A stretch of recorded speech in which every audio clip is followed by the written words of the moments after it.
संविधान हे रेकॉर्डवरतीच नाहीये आणि त्यामुळे त्याच्यावरती मला काही ऑर्डर पास करणं गरजेचंच नाहीये. नंबर 1. नंबर 2, 1999 मध्ये पण ज्या वेळेला आदरणीय कैलासवासी हिंदू हृदय सम्राट बाळासाहेब ठाकरेंनी ज्या वेळेला या कॉन्स्टिट्यूशन मध्ये अमेंडमेंट केली, ती इलेक्शन कमिशनचा जो निर्णय होता की इंटर पार्टी डेमोक्रेसी असायला पाहिजे, त्याच्या अनुषंगानेच ही अमेंडमेंट केली. म्हणजे त्यावेळेला पण त्यांना अभिप्रेत हेच होतं की संघटनेत डेमोक्रेसी असणं आवश्यक आहे आणि म्हणून सर्वोच्च पद जरी शिवसेना प्रमुखांचं होतं, पण निर्णय घ्यायचा सर्वोच्च अधिकार हा राष्ट्रीय कार्यकारिणीला होता. हे सगळं त्यांचं कॉन्स्टिट्यूशन मध्ये उल्लेख आहे. रिटन ऑब्झर्वेशन राष्ट्रीय कार्यकारिणीचं असणं आवश्यक आहे, नंबर 1. आणि नंबर 2, आपण जर विचार केला तर मी डिसेंट बद्दल पण माझी भूमिका स्पष्ट केलेली आहे. केवळ राजकीय पक्षात मतभेद असणं म्हणजे राजकीय पक्षातल्या व्यक्तींनी आपल्या स्वइच्छेने राजकीय पक्षाचा त्याग केलाय असं समजणं अत्यंत चुकीचं आहे. कारण डिसेंट हे डेमोक्रेसी मधलं कार्डिनल प्रिन्सिपल आहे. डिसेंट म्हणजे मतभेद असणं हे प्रत्येक लोकशाहीत अभिप्रेत असणारी ही भूमिका आहे. आणि जर का आपण असं ग्राह्य धरलं की अध्यक्षांची भूमिका म्हणजेच संपूर्ण पक्षाची भूमिका, उद्या जर अध्यक्षांनीच पक्ष सोडून दुसऱ्या पक्षात जायचा निर्णय घेतला तर ती भूमिका पक्षाची भूमिका समजून सगळ्यांना त्यांच्या पाठी फरफटत जायला लागणार. 1. आणि नंबर 2, जर का अध्यक्षांच्या विचाराच्या विरुद्ध जर पक्षातील इतर लोकांनी एखादं मत व्यक्त केलं आहे का, शिंदेची केलेली निवड जी आहे त्या संदर्भात आम्ही ट्रिपल टेस्ट अप्लाय केली. या ट्रिपल टेस्ट मध्ये पहिली बघायला सांगितलेलं कॉन्स्टिट्यूशन मध्ये काय, कॉन्स्टिट्यूशन सायलेंट होतं. आम्हाला बघायला सांगितलं ऑर्गनायझेशनल स्ट्रक्चर राष्ट्रीय कार्यकारिणी संदर्भात कोणाकडे मेजॉरिटी आहे, त्यातले किती सदस्य कोणाकडे आहे हे बघा. ते बघत असताना ते स्ट्रक्चर कॉन्स्टिट्यूशन प्रमाणे झालेलं आहे का हे बघायला सांगितलेलं. ते स्ट्रक्चर कॉन्स्टिट्यूशन प्रमाणे नव्हतं म्हणून ते ग्राह्य धरता येत नव्हतं. आणि मग आम्हाला तिसरा क्रायटेरिया दिलेला तो होता लेजिस्लेटिव्ह मेजॉरिटीचा. तो क्रायटेरिया पण अप्लाय केला गेला आणि तिन्ही क्रायटेरियाला समाप्त करून मग हा निर्णय घेतला गेला की पॉलिटिकल पार्टी कोणाची. मग तुम्ही दुसरा पडलेले आहेत, पण पक्षांतर बंदी कायद्याचा उल्लेख करून शेड्यूल 10 नुसार कारवाई का करण्यात आली असं सवालही उद्धव ठाकरेंनी उपस्थित केला. शेड्यूल 10 प्रमाणेच कारवाई केली गेली आहे.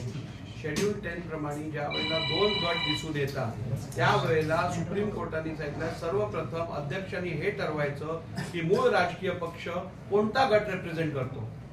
ते ठरवण्यासाठी सुप्रीम कोर्टनी ट्रिपल टेस्ट दिली. त्या ट्रिपल टेस्टच्या आधारावरती आपण ठरवलं की मूळ राजकीय पक्ष कोणता आहे. मूळ राजकीय पक्ष ठरवल्यानंतर आपण व्हिपला रेकग्निशन दिलं, पक्ष प्रतोदाला रेकग्निशन दिलं. ते रेकग्निशन दिल्यानंतर आपण शेड्यूल 10चा निर्णय दिला. याचिका ज्या डिसमिस करायच्या होत्या त्या डिसमिस केल्या. त्यात रिझनिंग दिलेलं आहे. आता 10 जानेवारी 2024 पासून 16 जानेवारी 2024 पर्यंत किमान 10 ते 12 वेळा मी या सगळ्याचं स्पष्टीकरण दिलेलं आहे. आता मी मगाशी तुम्हाला सांगितलं झोपल्याचं सोंग केलेल्याला कसं उठवणार. संस्थांना याच्यावर काही ऍक्शन घेतली गेली पाहिजे असं तुम्हाला वाटतं? मला खरं तर जी लोक संविधानाचे आज धडे वाचत होते आणि जी लोक संविधानाची हत्या होत आहे, लोकशाहीची हत्या होत आहे असे विधान करत होते, त्या लोकांना जर संविधानातल्या पदांविषयी किंवा संविधानाने निर्मित केलेल्या संविधानातील जे इन्स्टिट्यूशन आहेत त्यांच्या विषयात जर मान नसेल किंवा त्यांच्याविषयी आदर नसेल आणि त्यांच्यावर विश्वास नसेल तर त्यांना संविधानाबद्दल बोलायचा अधिकारच नाहीये. कारण जो व्यक्ती भारताच्या संविधानावरती विश्वास ठेवतो ती व्यक्ती by the due process of lodge काम करेल. ती व्यक्ती संविधानिक संस्थांवरती अशा प्रकारची टिपा टिप्पणी करून संविधानाचा अवमान करणार नाही. त्यामुळे अशा लोकांना संविधानावरती बोलायचा अधिकारच नाही. त्यांच्यावरती काय कारवाई करायला पाहिजे, करायला पाहिजे की करू नये, हा निर्णय मला वाटतं जनता जी कारवाई करायची आहे ती जनता करेल. दुरुस्तीच्या होत्या त्या निवडणुकाकडे नोंद झाली नाही, त्याची खातरजमा कुठेतरी शिवसेनेने केली नाही, म्हणून हा पक्ष सोडावा लागला होता. नोंद झाली आहे की नाही झाली आहे इलेक्शन कमिशन ठरवतो. त्यांच्याकडे त्यांनी सांगितलं की नोंद झालेली नाहीये त्यांच्याकडे. आता उद्धव ठाकरेंनी आणि अनिल परबांनी ज्या पत्रांचा रेफरन्स दिला हे दाखवण्याकरता की या पत्रांवरती अक्नॉलेजमेंट आहे इलेक्शन कमिशनची, आम्ही या पत्रांद्वारे कॉन्स्टिट्यूशनची प्रत इलेक्शन कमिशनला पोहोचवली, हे अयोग्य दिसून येतं. कारण त्याचं जर तुम्ही पत्र वाचलं तर त्यात संविधान अमेंड केलंय आणि ते इलेक्शन कमिशनकडे पोहोचवलंय असा कुठेही उल्लेख नाहीये. ते केवळ संघटनात्मक निवडणुकीचा निर्णय कळवण्याचं पत्र आहे. 10 जानेवारी 2024 रोजी अपात्रतेच्या याचिकांसंदर्भातला निर्णय आणि निकाल हा मी वाचून दाखवला आणि तो निकाल जाहीर केला. तो निकाल जाहीर केल्यानंतर आज 16 जानेवारी 2024 गेली 6 दिवस सातत्याने अनेक माध्यमातून अनेक लोक,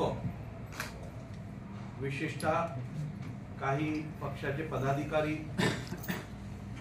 कार्यकर्ते समाजामध्ये एक गैरसमज पसरवायचा प्रयत्न करत आहे आणि म्हणूनच तो गैरसमज दूर करणं हे या संविधानाच्या हितात आहे, लोकशाहीच्या हितात आहे आणि सामान्य माणसाच्या हितात आहे. म्हणून ते काही गैरसमज जे आहेत, लिगल सबमिशन्स जे आहेत, त्या संदर्भातलं स्पष्टीकरण लोकांसमोर येणं अत्यंत आवश्यक आहे. म्हणूनच आज मी खरं तर या पत्रकार परिषदेमार्फत जी सत्य परिस्थिती आहे ती आपल्या समोर मांडण्याचा प्रयत्न करत आहे. खरं तर निकाल दिल्यानंतर हे स्पष्टीकरण द्यायची गरज नाही आणि तसं असतानाही माझ्या मते लोकांमध्ये जर ह्या संविधानिक संस्थेविषयी अथवा संविधानिक पदावरती विराजमान असलेल्या व्यक्तीविषयी गैरसमज पसरवला गेला तर ते लोकशाही, संसदीय लोकशाहीसाठी योग्य नव्हे. तसं कृत्य हे या संस्थेच्या म्हणजे विधिमंडळाच्या अस्मितेसाठी योग्य नाही आणि म्हणूनच आज आपण ही पत्रकार परिषद घेत आहोत. आज खरं तर मला असं समजतं की शिवसेना उद्धव बाळासाहेब ठाकरे गटाने एक पत्रकार परिषद घेतली, आपलं काम योग्यरित्या केलं असतं तर निश्चितपणे फॅक्ट्स मध्ये बदल असतात. सुनावणीत घटना दुरुस्ती दिली होती, केली होती किंवा नव्हती असा काही मुद्दा आला होता का? सुनावणीत केवळ एकनाथ शिंदे गट यांनी 1999च्या संविधानावरती रिलायन्स ठेवलेला आणि उद्धव ठाकरे गट यांनी 2018च्या कॉन्स्टिट्यूशन वरती रिलायन्स ठेवलेला. त्यांनी कुठेही 2013च्या कॉन्स्टिट्यूशन आपल्या पिटिशन मध्ये किंवा रिप्लाय मध्ये म्हटलं नाहीये.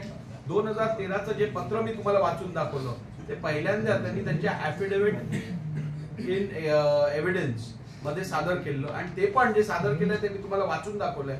त्याच्यात संविधानाविषयी काही एक उल्लेख नाही. म्हणून जर का मी विचार केला तर असं दिसून येतं की पक्ष संघटना चालवणं म्हणजे जबाबदारीचं काम आहे. पक्ष संघटना पक्षाचे संदर्भित नियम असतील, संघटनेतली घटना असेल, ही केवळ कागदावरती ठेवून कपाटात ठेवून देण्यापुरती नसते. त्याची अंमलबजावणी होणं आवश्यक असतं आणि ते सर्व राजकीय पक्षांनी सिरियसली घ्यायची अत्यंत गरज आहे.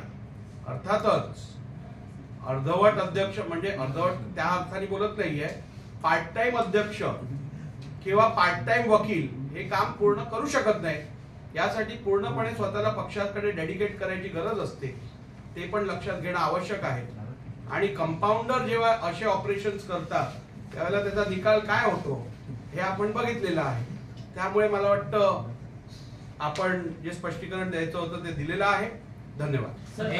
पत्रकार परिषद म्हणावं, दसरा मेळाव्याचं एक दुसरं रूप म्हणावं, की गल्ली बोळ्यात होणारी भाषणांची मालिका म्हणावं.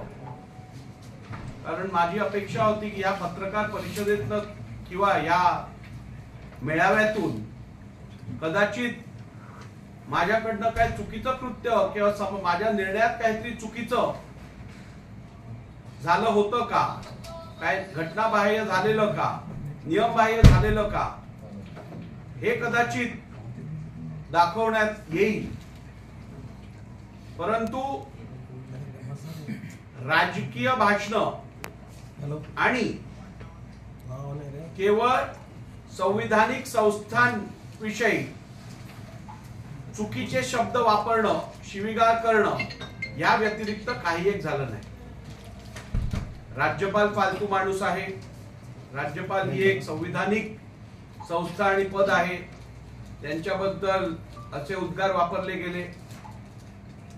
सुप्रीम कोर्ट यांच्याबद्दलही टेंबू असा शब्द वापरण्यात आला. अध्यक्षांचं तर प्रेम दिसूनच आलं किती आहे अध्यक्षांविषयी.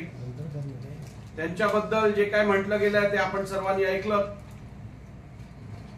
आणि इलेक्शन कमिशन यांना चोर वगैरे इतर काय काय जे म्हटलं गेलं ते मला वाटतं सगळ्यांनी ऐकलंय. दुर्दैवी आहे की संविधानिक संस्थांविषयी कुठचाही आधार असो अथवा नसो असे शब्दप्रयोग करणं कितपत लोकशाहीसाठी घातक आहे याचा विचार आपण करू शकता. आणि ज्या लोकांना संविधानिक संस्थांवरतीच विश्वास नाही, मग ती एक संस्था नाही तर न्यायालय, अध्यक्ष, राज्यपाल, निवडणूक आयोग कोणावरतीच ज्यांचा विश्वास नाही त्यांचा नेमकी संविधानावरती विश्वास कसा असू शकतो हा प्रश्न आपल्या समोर येतो. परंतु मला त्या सगळ्यांवरती बोलून वेळ घालवायचा नाहीये. जे गेले 6 दिवस सातत्याने आरोप केले जात आहेत. 2000 खासकर 2013 और 2018 में उन्होंने कहा कि उन्होंने सबमिट किया था, लेकिन उसमें आपने कहा कि क्या सबमिट किया था, क्या लिखा था, वो डिफरेंट बात थी, अलग बात थी. और जो बताया मैंने ये बताया है कि सुप्रीम कोर्ट के आदेश के अनुसार जब 2 गुट ने दिए हुए संविधान में फर्क होता है, अलग अलग रहते हैं, तब महाराष्ट्र विधानसभा के अध्यक्ष ने इलेक्शन कमीशन के पास डिस्प्यूट अराइज होने से पहले जो कॉन्स्टिट्यूशन अवेलेबल है उस पर निर्भर रहना है. और वो जो बार बार कह रहे हैं जिसके बारे में सही अर्थ से तो मुझे जरूरत नहीं है उसके ऊपर ध्यान देने की. मुझे तो आदेश सुप्रीम कोर्ट का है, इलेक्शन कमीशन के पास है, उस हिसाब से काम करो. फिर भी मैंने ये दोनों पत्र देखे और उन दोनों पत्र में कॉन्स्टिट्यूशन अमेंड हुआ है और वो इलेक्शन कमीशन के पास सबमिट किया जा रहा है, ऐसा कुछ भी नहीं लिखा है. उसमें केवल जो चुनाव हुए थे शिवसेना के, उस चुनाव के बारे में मालूमात इलेक्शन कमीशन को दी जा रही है. संविधान नहीं दिया जा रहा है. जो वो कह रहे हैं हमने सबमिट किया है संविधान, हमने अमेंडमेंट की कॉपी दी है सुप्रीम इलेक्शन कमीशन को और उसकी रिसीट हमारे पास है, उसकी पोस्ट पावती हमारे पास है, उसकी एक्नॉलेजमेंट हमारे पास है. वो एक्नॉलेजमेंट इलेक्शन रिजल्ट जो सबमिट हुआ था उसकी है, इलेक्शन शिवसेना के कॉन्स्टिट्यूशन की बिलकुल नाही. की ज्या व्यक्तींनी पक्षादेश दिलेला आहे त्या व्यक्तीकडे खरोखर ते अधिकार होते का. नंतर आपल्याला बघायला लागतं त्यांनी तो व्हिप इश्यू केलेला का. आणि तिसरं बघायला लागतं की तो व्हिप इश्यू केलेला संबंधित आमदाराकडे पोचवलेला का, म्हणजे सर्व्हिस कंप्लीट होती का. यात जे पुरावे माझ्या समोर होते त्यात स्पष्ट दिसून येत होतं की हा व्हिप योग्यरित्या पोचवला गेला नव्हता, हा व्हिप सर्व केला गेला नव्हता. आणि तसंच तर सगळं रिप्लाय मध्ये उद्धव ठाकरे गटांनी सांगितलंय तर असं असताना मी या वस्तुस्थितीकडे डोळे बंद करून जर निर्णय घेतला असता तर मला वाटतं मी कुठेतरी माझ्यावर जी जबाबदारी आहे ती योग्यरित्या पार पाडली नसती. म्हणून त्यांना अपात्र न ठरवण्याचा माझा निर्णय हा योग्य होता, हा रिझल्ट होता. तर अशा परिस्थितीत मला वाटतं सगळे फॅक्ट्स हे आपल्या समोर आलेले आहेत. As a leader, why is it that you don't recognize him as a leader? I have just told you. First of all, I have not voted in any such election. So your hands are going up with what they are saying. I have not voted in any such election. I do not even know what meeting are they referring to. They are showing some videos. We don't know whether they are doctored, they are actually there, what is the position. And irrespective of that, Election Commission, the Supreme Court has directed me to take the Constitution as on the record of the Election Commission. They have not said that Rahul Narvekar in 2013, whatever he has witnessed should be taken as the record. So they have not given the stamp of approval to Rahul Narvekar to decide as on 2013 what transpired in which meeting. 4B याच्यात काय लिहिलंय? The amended constitution of 2018 is not on record of the commission. हे मला election कमिशननी स्पष्टपणे सांगितलंय. आता वारंवार असा उल्लेख केला जातो, ही तर वस्तुस्थिती आहे. म्हणजे माझ्याकडे सुप्रीम कोर्टच्या डायरेक्शनच्या अनुसार इलेक्शन कमिशन कडे जे रेकॉर्डवरती आहे तेवढंच ग्राह्य धरण्याचे अधिकार होते. माझ्याकडे स्वतःहून या संदर्भातला इतर निर्णय घ्यायचा अधिकार नव्हता. जे इलेक्शन कमिशन कडे होतं ते ग्राह्य धरण्यासाठी मला सुप्रीम कोर्टाने सांगितलं. त्यानंतर वारंवार हे सांगितलं जात आहे की आम्ही पक्षाचं संविधान हे इलेक्शन कमिशन कडे सबमिट केल्याचा पुरावा अध्यक्षांना दिलेला.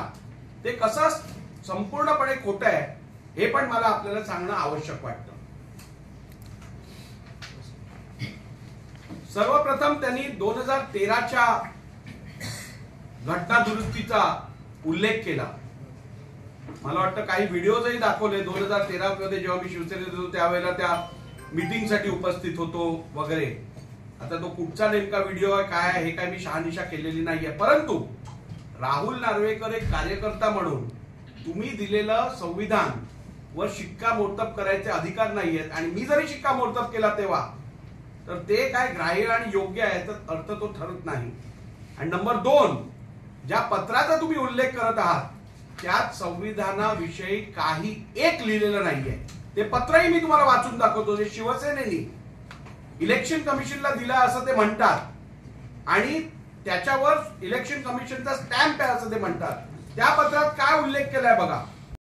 The speaker must consider the constitution of the party as well as any other rules and regulations which specify the structure of the leadership of the party. If the rival groups submit 2 or more versions of the party constitution, the speaker must consider the version which was submitted to the ECI before the rival factions emerge. I repeat, the speaker must consider the version which was submitted to the ECI before the rival factions emerge. In other words, the speaker must consider the version of the party constitution which was submitted to ECI with the consent of both factions. म्हणजे supreme कोर्टाने स्पष्टपणे सांगितलं की दोघांमध्ये जर संविधानाविषयी वाद असेल तर इलेक्शन कमिशन कडे जे रेकग्नाइज्ड कॉन्स्टिट्यूशन असेल तुम्ही केवळ त्याचाच आधार घ्या. त्यानंतर मी इलेक्शन कमिशनला पत्र पाठवलं. मी 7 जून 2023 ला प्रिन्सिपल सेक्रेटरी मार्फत इलेक्शन कमिशनला पत्र पाठवलं आणि त्याच्यात मी असा उल्लेख केलाय ऍज पर द डायरेक्शन म्हणजे स्पीकरनी जे डायरेक्शन दिले आहेत principal सेक्रेटरीला. I am to inform you that the honourable speaker Maharashtra legislative assembly has received some disqualification petitions under the 10th schedule of the Constitution of India against some members of Maharashtra Legislative Assembly. Honorable Speaker has desired to have following documents which may be useful while deciding the said petitions. 1. Certified copy of the party constitution / memorandum / rules and regulations which known as such or by any other name of Shiv Sena political party which have been submitted to Election Commission of India and stand effective as on 21st June 2022. आपण जर मी constitution बद्दल सांगितलं, leadership structure बद्दल सांगितलं, अजय चौधरी आणि भरत गोगावले यांच्या संदर्भात जे सुप्रीम कोर्टचं ऑब्झर्वेशन आहे ते तुम्हाला एक्सप्लेन केलं.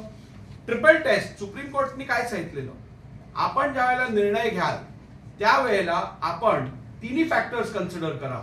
कॉन्स्टिट्यूशन मध्ये काय दिलंय ते बघा, आपण संघटनात्मक रचना योग्यरित्या आहे का ते बघा, आणि मग आपण लेजिस्लेटिव्ह स्ट्रेंथ बघा.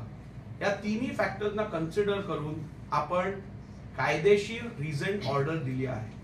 परंतु वारंवार केवळ म्हणजे एकूण मी आजची त्यांची रॅली बघून एक निकषावरती आलोय, खोटं बोलावं पण रेटून बोलावं. आणि त्याचबरोबर हे पण दिसून येतं की जर का आपण झोपलेल्या माणसाला उठवू शकतो, पण जो झोपल्याचं सोंग करतोय त्याला या सगळ्या गोष्टी माहिती आहेत, परंतु आपल्या मनात आहे तेच सत्य मानून चालायचं, त्याला आपण कसं उठवणार. त्यामुळे ह्या पुढे काय मी कुठल्याही प्रकारचं स्पष्टीकरण देऊ इच्छित नाही. मला वाटतं या राज्याची जनता ही सुज्ञ जनता आहे.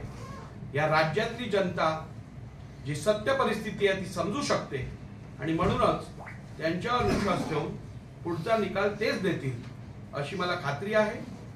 आणि मला काय अजून राजकीय भाष्य ह्याच्यात करायचं नाहीये. जी वस्तुस्थिती आहे ती मी आपल्या समोर मांडली आहे, आणि त्यामुळे सुप्रीम कोर्टाने दिलेल्या आदेशांचं तंतोतंत पालन झालेलं आहे.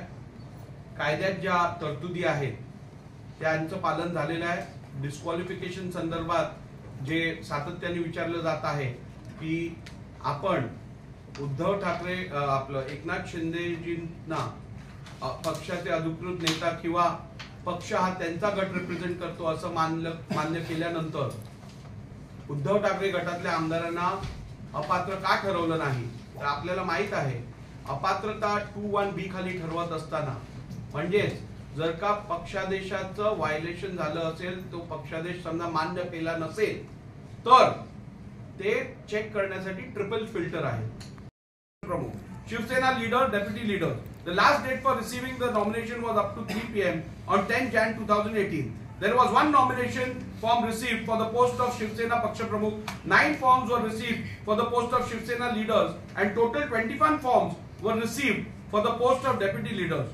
All these forms were scrutinized on the 11th Jan 2018 as stipulated in the election notice and were found to be in order and declared valid by the election officer. Election to the above post were held on 23rd January 2018 at NSCI Vallabhbhai Patel Sports Complex, Worli, Mumbai.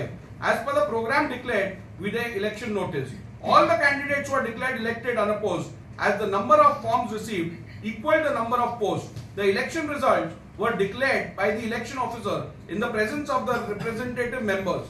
Elections were held in free and fair atmosphere as per the democratic principles and guidelines set up by Election Commission of India. We submit herewith the election results declared by the election officer. We submit herewith the election results declared by the election officer. After the election procedure was completed, the newly elected national executive resumed on the dais. Shiv Sena Paksha Pramukh Shri Uddhavji Thackeray co-opted 4 leaders and 12 deputy leaders under his discretionary powers as per Article 9A of the Constitution of the party. The list of the names of 4 leaders and 12 co-opted deputy leaders is also attached here for your record. Also, please find copies attached to the election procedure and results declared. Copies attached. कोणत्या copies attached आहे? Election procedure and results declared by election officer Shri Balkrishna Joshi, advocate, high court, Mumbai. काय केलंय? वस्तुस्थिती तुमच्या सर्वांसमोर मांडायची आहे. सातत्याने हे सांगण्याचा प्रयत्न केला गेला की अध्यक्षांनी सुप्रीम कोर्टाने ज्या गाईडलाईन्स दिलेल्या त्या चौकटीच्या बाहेर जाऊन निर्णय दिला, निकाल दिला. पण कुठच्या चौकटीच्या बाहेर जाऊन निर्णय घेतला हे काय सांगण्यात आलं नाही. सातत्याने हे सांगण्यात आलं की सुप्रीम कोर्टाने जे सांगितलेलं त्याच्या विपरीत असा निर्णय अध्यक्षांनी घेतला. पहिला मुद्दा असा होता की सुप्रीम कोर्टाने सांगितलेलं की उपाध्यक्षांनी 21 जून 2022 रोजी अजय चौधरी यांच्या निवडीला जे रेकग्निशन दिलेलं ते योग्य आहे आणि अध्यक्षांनी म्हणजे मी 3 जुलै 2022 ला भरत गोगावले आणि एकनाथ शिंदेजींच्या नियुक्तीला जे रेकग्निशन दिलं गेलं आहे ते चुकीचं आहे असं सांगण्यात आलं. खोट्यापेक्षा अर्धसत्य हे अधिक घातक असतं आणि तोच प्रकार इकडे केला गेला आहे. आपण जर सुप्रीम कोर्टची ऑर्डर वाचली आणि त्यातल्या पॅरेग्राफ 97 पेज 97 पॅरेग्राफ 122 वाचला, पेज 95 पॅरेग्राफ नंबर 119 वाचलं, पेज नंबर 97 पॅरेग्राफ 124 वाचला, पेज नंबर 139 पॅरेग्राफ 206 डी वाचला. हे सुप्रीम कोर्टच्या ऑर्डरचं मी रेफरन्स देतोय. तर त्यात सुप्रीम कोर्टने या विषयात नेमकी काय म्हटलंय ते स्पष्ट होईल. 99च्या घटनेमध्ये स्पष्टपणे असं लिहिलेलं आहे की शिवसेना पक्ष प्रमुख हे पद सर्वोच्च पद असेल, परंतु सर्वोच्च निर्णय घेण्याची अधिकार हे राष्ट्रीय कार्यकारिणीला आहे. आणि म्हणून मी माझ्या निर्णयात पण ते उल्लेख केलेला आहे की केवळ पक्षाध्यक्षांची मर्जी म्हणजे संपूर्ण पक्षाची मर्जी हे आपल्याला ग्राह्य धरताच येणार नाही. त्याची 2 कारणं मी दिली आहेत की एक तर संविधानामध्ये तशी तरतूद नाहीये. शिवसेनेच्या 99च्या संविधानामध्ये ही स्पष्ट तरतूद आहे की जरी पक्षाचे प्रमुख म्हणजे प्रेसिडेंट किंवा शिवसेना प्रमुख हे सर्वोच्च पद जरी असलं तरी सर्वोच्च निर्णय घेण्याचे अधिकार हे राष्ट्रीय कार्यकारिणीला आहे. त्यामुळे जर पक्षाच्या अध्यक्षाने एखादा निर्णय घेतला तरीही त्याला राष्ट्रीय कार्यकारिणीचा पाठिंबा असणं आवश्यक आहे. आणि हे केवळ इन्फ्लुएन्सवर काढता येणार नाही, त्याच्यावर इलेक्शन कमिशनचा स्टॅम्प आहे हा वापरायचा, पण त्याच्यात काय लिहिलंय हे कोणाला वाचून दाखवायचं नाही. कारण बंद मुट्ठी लाख की खुल गई तो खाक की. तर असो, ही वस्तुस्थिती आहे ती मी तुमच्यासमोर मांडली आहे. त्यानंतर आपल्याला आता घेऊन जातो मी लिडरशिप स्ट्रक्चर वरती. दुसरा क्रायटेरिया मी कन्सिडर केला तो संघटनात्मक रचना, म्हणजेच जी राष्ट्रीय कार्यकारिणी आहे त्याची रचना. आता 2018 मध्ये शिवसेना उद्धव बाळासाहेब ठाकरे गटारी जी संघटनात्मक रचना इलेक्शन कमिशनला पाठवलेली आणि जी इलेक्शन कमिशनच्या वेबसाईट वरती आहे, मी तीच ऑर्गनायझेशनल स्ट्रक्चर ग्राह्य धरलेलं आहे. म्हणजे जी मागणी उद्धव बाळासाहेब ठाकरे गटाची होती तीच ग्राह्य धरली आहे आणि तेच ऑर्गनायझेशनल स्ट्रक्चर माझ्या ऑर्डर मध्ये मी ग्राह्य धरलेलं आहे. कोर्टाने पॅराग्राफ 168 मध्ये असं सांगितलंय की ऑर्गनायझेशनल स्ट्रक्चर जे आपण कन्सिडर कराल ते कॉन्स्टिट्यूशन म्हणजे जे व्हॅलिड घटना आहे त्याच्याशी निगडीत म्हणजे त्याच्यात दिल्या त्याप्रमाणे आहे का बघा. ज्या वेळेला मी ते बघितलं त्यावेळेला कॉन्स्टिट्यूशन म्हणजे घटनेमध्ये ज्या प्रकारे ती रचना असायला पाहिजे होती त्यात काही सदस्य निवडून यायचे होते, काही सदस्यांना अपॉइंट करायचं होतं पक्षप्रमुखांनी, त्यात बदल केला गेला होता. ते घटनेप्रमाणे नव्हतं. त्यामुळे इलेक्शन कमिशन सुप्रीम कोर्टच्या गाईडलाईन्स प्रमाणे ते कॉन्स्टिट्यूशनची निगडीत किंवा बरोबर योग्य नसल्यामुळे, कॉन्स्टिट्यूशन मध्ये दिलेल्या प्रोव्हिजन प्रमाणे नसल्यामुळे ते ग्राह्य धरणं शक्य नव्हतं. हे पण मी माझ्या निकालात संपूर्ण योग्यरित्या दाखवलेलं आहे. त्यामुळे मी जे कार्य केलं आहे ते संपूर्णपणे तंतोतंत 100% इलेक्शन कमिशन आपलं सुप्रीम कोर्ट ऑफ इंडियाने दिलेल्या आदेशानुसारच केलेलं आहे. मला वाटतं या संदर्भातलं उत्तर दिलेलं आहे की संविधानात संविधानाने निर्मित केलेल्या संस्था ज्या आहेत किंवा पदं जी आहेत त्यांच्याबद्दल अशा प्रकारची भाषा वापरणं, मग ते राज्यपालांना हालतू म्हणणं असेल, लवादाला लबाड म्हणणं असेल, इलेक्शन कमिशनला चोर म्हणणं असेल किंवा सुप्रीम कोर्टला टेंबू म्हणणं असेल, टेंबा म्हणणं असेल, तर हे सगळं मला वाटतं कुठेतरी आपण केलेल्या चुकींमुळे आपल्यावरती फ्रस्ट्रेशन आल्यानंतर आपण कधीतरी आपला तोल जातो आणि आपण परंतु माझं एक, ही सर्व मंडळी माझे विधिमंडळातले सहकारी आहेत, काही लोक पार्लिमेंटचे सदस्य आहेत आणि विधिमंडळातील सदस्य, पार्लिमेंटचे सदस्य हे समाजात रोल मॉडेल असतात. समाजात त्यांनी उदाहरणात्मक काम आणि कृत्य करायचं असतं. त्यांच्याकडनं जर संविधानिक संस्थांचा असा अवमान व्हायला लागला तर सामान्य माणसाचा संविधानावरती विश्वास कसा राहील? एक मिनिट संविधानिक संस्थांची पद राखण्यासाठी त्यांच्यावर हक्कभंग आणणार आहात का? तुमच्या पत्नीला तुमचा निर्णय मान्य संजय राऊतांनी पर्सनल टीका केलेली आहे. कसं आहे, मी आपल्याला यापूर्वी सांगितलंय, जेव्हा आपल्याकडे मेरिट नसतं तेव्हा आपण वावगं बोलतो, इकडचं तिकडचं बोलतो, पर्सनल टीका करतो, एखाद्याच्या परिवाराबद्दल बोलतो, एखाद्याच्या वैयक्तिक विषयांवरती बोलतो. त्यामुळे लोकांना समजतं मी आज तुमच्या समोर आलो, मी जी वस्तुस्थिती आहे ती पुराव्यानिशी दाखवली, मी जे पुरावे दाखवले ते केवळ दाखवले नाही स्क्रीनवर, वाचून दाखवले, तर लोकांना समजतं. अजून याच्यात काय paragraph 139 206 paragraph 206D page number 139 मध्ये सुप्रीम कोर्टाने अध्यक्षांना सांगितलंय की आपण मूळ राजकीय पक्ष कोणता हे पहिली नक्की निश्चित करा आणि तो निर्णय झाल्यानंतर ज्याला आपण रेकग्निशन देता, मूळ राजकीय पक्ष म्हणून ज्याला आपण डिक्लेअर करता, त्या मूळ राजकीय पक्षाच्या इच्छेनुसार आपण प्रतोदला मान्यता द्या आणि त्यानंतर डिस्क्वालिफिकेशन वरती निर्णय घ्या.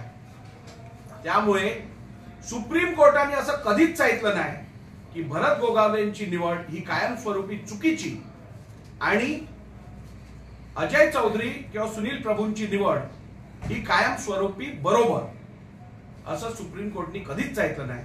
सुप्रीम कोर्टने एवढंच सांगितलं की ही निवड जेव्हा मान्यता दिली गेली तेव्हा मूळ राजकीय पक्षाची इच्छा काय आहे हे न जाणता आपण निर्णय घेतला, म्हणून तो अयोग्य आहे. आपण परत निर्णय घ्या, मूळ राजकीय पक्ष कुठचा आहे हे अध्यक्षांनी ठरवू दे आणि त्या अनुसार व्हिपला रेकग्निशन द्यावं. त्यामुळे मी जे कारवाई केली आहे ती सुप्रीम कोर्टने आपल्या आदेशात दिलेल्या गाईडलाईन्स प्रमाणित 100% ही कारवाई केली गेली आहे. मी सर्वप्रथम मूळ राजकीय पक्ष कोणता यावरती निर्णय दिला. तो मूळ राजकीय पक्ष कोणता हा निर्णय दिल्यानंतर, आणि ते मला सुप्रीम कोर्टाने ठरवायला सांगितलं, तो निर्णय दिल्यानंतर त्या मूळ राजकीय पक्षाची इच्छा काय आहे त्या अनुसार मी व्हिप अपॉइंट केला, रेकग्निशन दिलं आणि पुढची कारवाई केली. त्यांचं पहिलं पत्र आणि इलेक्शनचा रिझल्ट जाहीर केला त्याची कॉपी त्यांनी एन्क्लोज केली आहे. ह्या पत्रात 2013 मध्ये त्यांनी कुठेही इलेक्शन कमिशनला या घटनेत दुरुस्ती झाली आहे किंवा घटनेत झालेल्या दुरुस्तीची कॉपी आम्ही तुम्हाला देत आहोत हे कुठेही उल्लेख नाहीये. याच्यात केवळ इलेक्शनचा जो रिझल्ट आहे तो त्यांनी इलेक्शन कमिशनला कळवायचं काम केलंय. सर्वप्रथम म्हणजे हा पुरावा झाला की त्यांनी जे सातत्याने बोलतायत की आम्ही इलेक्शन कमिशनला कॉपी दिली, त्याचं कुठेही अक्नॉलेजमेंट त्यांच्याकडे नाहीये. त्यांच्याकडे जे अक्नॉलेजमेंट आहे ते केवळ निवडणूक जी संघटनात्मक झाली त्याचा रिझल्ट डिक्लेअर जो त्यांनी केला त्याची माहिती त्यांनी इलेक्शन कमिशनला पोहोचवली आहे. घटनेत दुरुस्ती झाली, ती दुरुस्ती काय होती त्याची प्रत इलेक्शन कमिशनकडे दिली आहे की नाही हे 2013च्या पत्रात कुठेही म्हटलं नाहीये. एक. नंबर 2, जो युक्तिवाद आज टेलिव्हिजन समोर आणि मीडिया समोर ते करत आहेत तो युक्तिवाद त्यांनी माझ्या समोर केला का? तुम्ही त्यांचा रिप्लाय बघा, त्यांचं पिटिशन मध्ये बघा, कुठेही 2013च्या कॉन्स्टिट्यूशन बद्दल काहीच म्हटलं नाहीये. 2018च्या कॉन्स्टिट्यूशन बद्दल ते बोलतात, आणि आता 2018च्या कॉन्स्टिट्यूशन वरती मी येतो.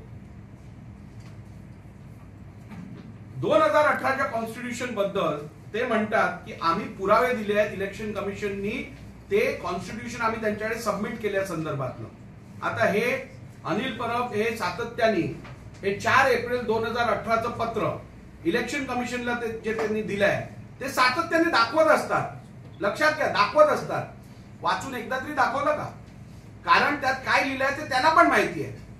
ह्यात पण हेच लिहिलंय की 2018 मध्ये निवडणुकीचा जो निकाल आहे तो निकाल त्यांनी इलेक्शन कमिशनला कळवलाय. ह्या पत्रात त्यांनी मला दाखवू दे संविधानाबद्दल एकही शब्द त्यांनी उल्लेख केलाय का? अजिबात केला नाहीये. पाहिजे तर हे पण पत्र वाचून दाखवतो. Respected sir, Shiv Sena 4 April 2018. Respected sir, Shivsena Party Office Bearers Election Program notice was declared on 15 December 2017 by Election Officer Shri Balakrishna Joshi, Advocate High Court, Mumbai. Election program declared by the election officer entailed the period for filing of nominations from 5th January 2018 to 10th January 2018 and to the Chief Election Commissioner, Election Commission of India, Nirvachan Sadan, Ashoka Road, Navi Delhi.